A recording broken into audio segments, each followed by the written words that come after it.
Hey y'all, welcome back to my YouTube channel. Welcome back to my channel. Today we are doing a yoga poses to reduce stress and meditation, and we're going to start with the meditation, and I have some affirmations because we just came from a full moon in Taurus. I'm trying to be quick because this meditation was actually not even that long, so I am so proud of my journey and how far I've come. I am grateful for my courage, resilience, and deep inner strength. In this moment, I am exactly where I'm meant to be. Everything is always working out for my highest good.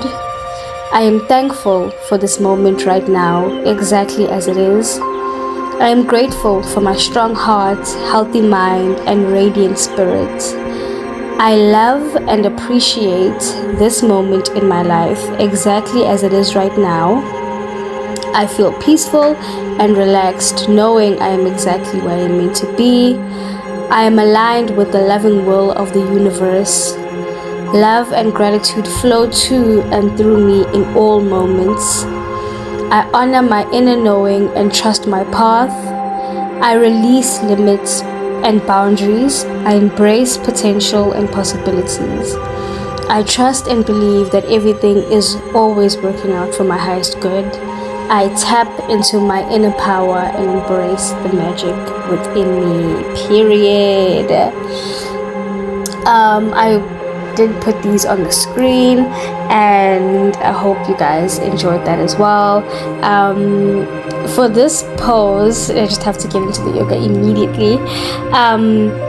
I did this multiple times because my hips were very stiff. I didn't expect them to be as stiff, but the minute I got onto the mat, I was like, something right. Like, Gavin, which I have not been doing yoga as often as I should. I feel like I've just been focusing on gym a lot. So yeah, this is called a low lunge. We all know what a low lunge is, and it's really great for like your hips because apparently we store a lot of stress in our hips. So I did it multiple times. I tried it in different angles, and yeah, the pose I was doing in between is called a child's pose, the one with your knees together. I think I've done that in my previous videos as well.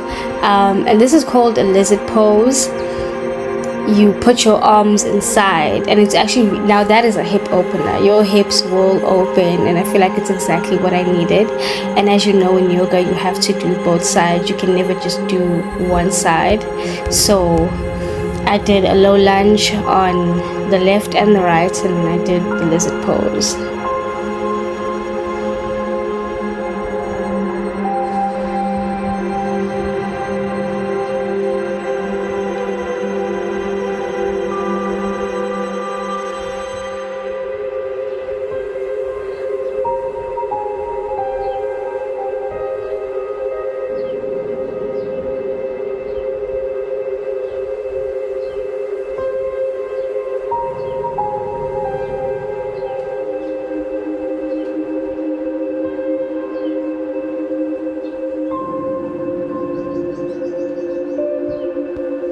And then here we are doing a little slow rise to help with our back, and then a little sun salutation. I did find some of these poses on YouTube, and then I found some of them on Pinterest as well, so it was a mixture of both. Here, once again, I'm doing a high lunge. I almost said once again I'm doing a low lunge, but no, this is a high lunge, which is different. Yeah. And then I did a tree pose, which is really great for balance. And I can never close my eyes when I'm doing tree pose. I can close my eyes when I'm doing other poses, but tree pose, I feel like I lose my balance really quickly when I close my eyes. So I just leave them open and I focus on something that's not moving. That usually helps. Then you do a young downward facing dog, which is really great for stretching the back of your legs, and it's kind of like a, what do they call it in yoga, like a movement you do before you do other movements as well. It really helps. It's like a midway movement, if you could, because you know it helps with getting into other poses as well. And if you want to switch legs, let's say you're doing your left and now you want to do your right, I feel like a downward facing dog is always like the perfect middleman to do that. And yeah, do the high lunge on both sides, do the tree pose on both sides. And I saw that this also really helps with stress. So if you know that umuntu stress, you don't even have to do too much. Just stand up and put your leg, not your leg, your foot on your inner thigh, and you do both sides. Here I was doing a chaturanga, which is what you do before you get into a downward facing dog. I forgot to do it the first time, but you have to do it.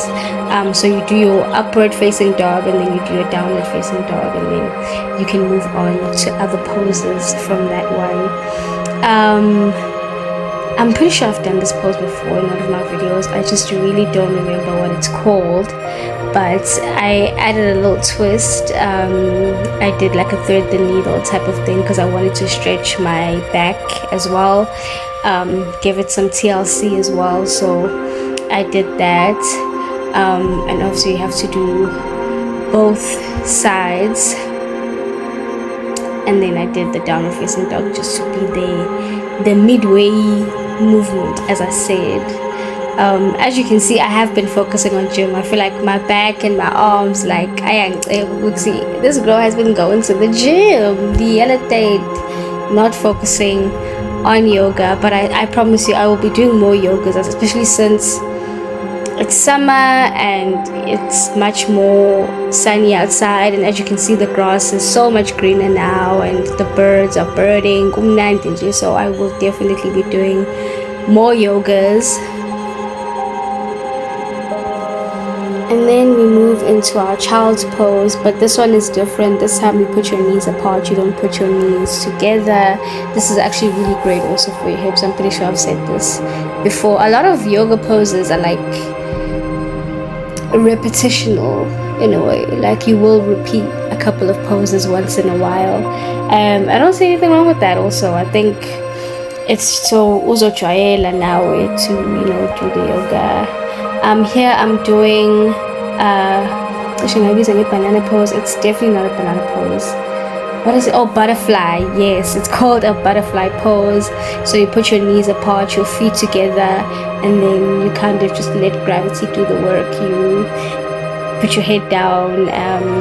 Some people can go lower than this. Like some people can literally go and like be in between their legs and their backs can be flat. But as you can see, I'm not at that point yet. So I just do it like this and I let gravity do the work, and it's actually really great for your spine as well to wake it up.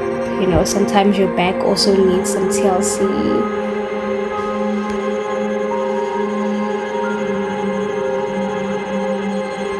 This is called a pigeon pose, but it's a different variation of the pigeon pose. I find that we usually do. This time you're kind of sitting up and you put your foot on your opposite knee, and it's really great for opening your hips as well.